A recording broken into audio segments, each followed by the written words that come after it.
And here we go to another segment looking at uh, finance, the F through the M's. Finance, Minister of Finance, Katrine Conroy, of course, retired with that role. I'm thinking that this could be the first big inner circle move by David Eby in this cabinet, taking Adrian Dix out of health, which is the biggest, the most expensive ministry, and put Adrian Dix into finance. Adrian Dix, of course, a longtime MLA, a past leader of the NDP, longtime health minister. There has been a lot of controversy in the health ministry for a variety of reasons coming out of the pandemic, for the problems that we've seen in hospitals, long wait times in emergency rooms, some hospitals actually having to close because of a lack of doctors and nurses. That situation doesn't look like it's going to solve itself anytime soon. But David Eby will need someone strong and someone experienced, someone with credibility that he can put into the finance role. And I'm thinking that would be Adrian Dix. Yeah, it's an interesting pick. I disagree. I think finance. There's a very good possibility that Mike Farnworth will be appointed Minister of Finance. Now, if I had my choice, I think I would love to see Mike Farnworth as Speaker. It's the only thing, and I've actually had the opportunity to speak to Mike about this literally just a couple of weeks ago. It's the only thing he hasn't done. He's been there, he's done it all.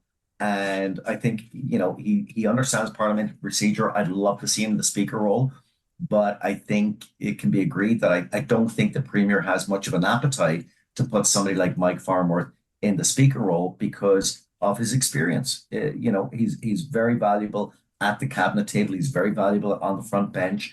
But do you leave him in sole gen, public safety? I say no. Well, where does he land?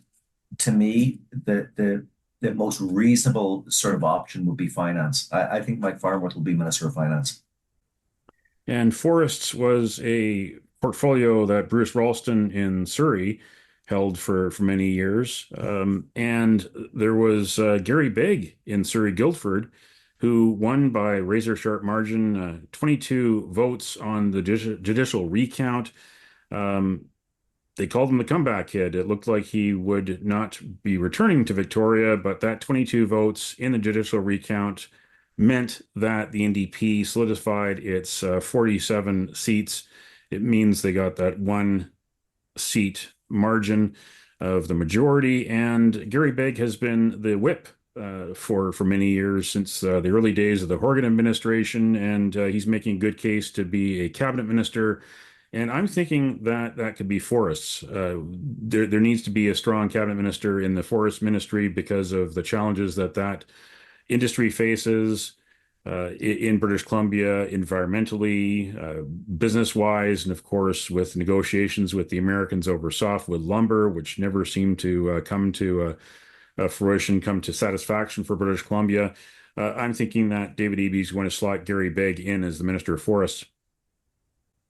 Yeah, I agree with you. I think Gary Begg has definitely earned a spot in cabinet. He's been an incredibly good whip. I would obviously worked with him when I was at the legislature, and then he's been whip ever since he got elected in 2017. Uh, I'll talk more about Gary later because I do think he'll be in cabinet, but I don't think it's going to be in forests. Uh, Forests for me, Josie Osborne. And I agree with you that you need somebody that is strong. You need somebody that's experienced, and you need somebody that I think, can really tackle the sort of the big issues. Josie has been Minister of Energy. To me, it's a good slide for her to go over to forests. And I think she do a great job there. And I think the Premier will take a good, long, hard look at that portfolio. And I think that's where Josie lands. Now, health, I already mentioned that my prediction is Adrian Dix gets shuffled into finance. And my prediction is that his replacement in health will be Jennifer Whiteside, who has been the Minister of Mental Health and Addictions, which is kind of an add-on to the Ministry of Health. She has a background in health labor unions, working for various health labor unions. So I'm thinking that that could be a convenient substitute for health, maybe Jennifer Whiteside. What do you think? I think Adrian Dick stays where he is. I think that's one of the few ministries that's, obviously we spoke about Attorney General and Children and Family Development. I think health stays the same because uh, I think Adrian has done a reasonable enough job through the pandemic to warrant the Premier going to him and saying, if you want to stay there, I'll leave you there. If you don't, I'll shuffle you out. And I think, and I don't know, but I think if that question was put to Adrian Dix, I think he would say, I would rather stay in health and, sort of continue what, down the path that I'm going. And Dr. Bonnie Henry, and, he has the wheels are running with Adrian in that ministry. So unless he wants out, I can't see the Premier taking him out. And, my view of it is I don't think he wants out. So I think Adrian Dix stays in health. Now, housing, that's Ravi Kahlon's ministry, the Delta North veteran MLA. And you mentioned that maybe Bowen Ma could be could be the new housing minister because of those conflicts. I tend to agree with you on that. Now, Indigenous relations. Tamara Davidson from Haida Gwaii is a First Nations MLA, a rookie MLA. I was thinking that she might be a logical choice for David Eby. What do you say? Yeah, I mean, it could be logical, but sort of in my experience, generally, you don't really, for whatever reason, they don't tend to put Indigenous men or women into Minister of Indigenous Relations, much like you don't put a doctor as Minister of Health, you don't put a teacher as Minister of Education. Usually, you don't put a cop or an ex-cop as Solicitor General. So, with that in mind, I get why you're saying Tamara Davidson, but to me, the member from the Nine, Sheila Malcolmson, she's got experience at the federal level. She was an NDP MP.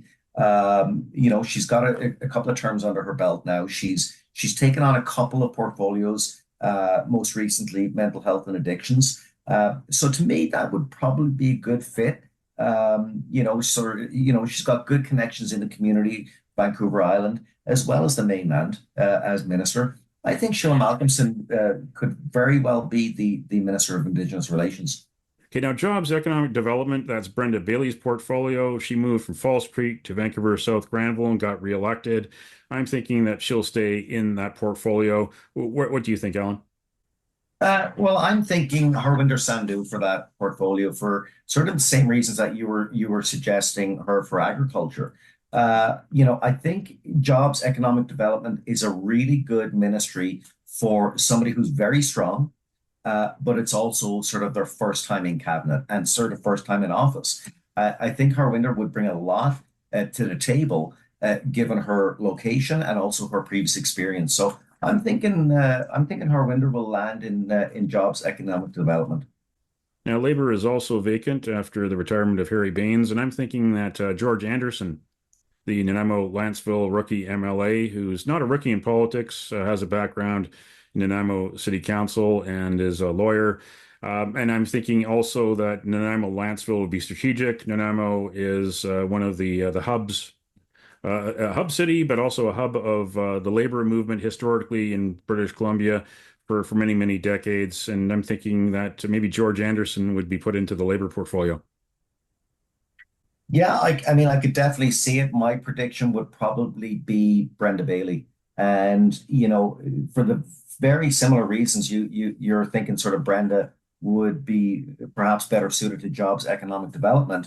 To me, Labour is a really good spot for Brenda to land. I think the former Minister of Labour, Harry Baines, has put in a lot of sort of groundwork. And I think Brenda is very well positioned to continue that work. So I think the Premier will probably see that, and I think Brenda will probably land in Labour.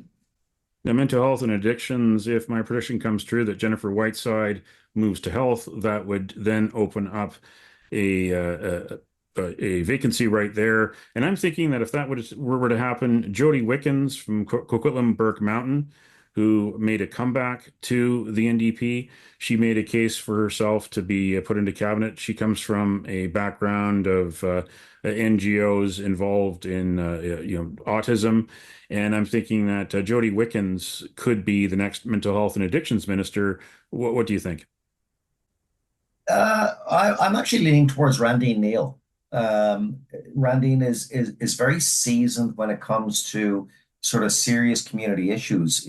Obviously, she's former media, but she's very well connected in the community. But she's really what I've seen over the years with Randine. She really has her finger on the pulse when it comes to those sort of very deep-rooted community issues. And mental health and addictions is obviously a very deep-rooted community issue that's affecting every part of this province. Um, I think she brings a certain skill and ability and sort of a leadership quality that I think we need in mental health and addictions. And I think the Premier probably sees that. I think Randy and Neil in that ministry. Now, Municipal Affairs, that's Ann King from Burnaby Centre. Will she stay in that portfolio? I think she might. Yeah, she very well might. But I would probably say Tamara Davidson, for municipal affairs. Again, if you want to sort of be Minister of Municipal Affairs, you have to have good connections with a lot of the municipalities. I think Tamara Davidson has that. I think, you have to start putting in some of these sort of rookie members into cabinet because obviously you don't have enough incumbents. I think Tamara would be very good in municipal affairs. So I think that's probably where she'll land.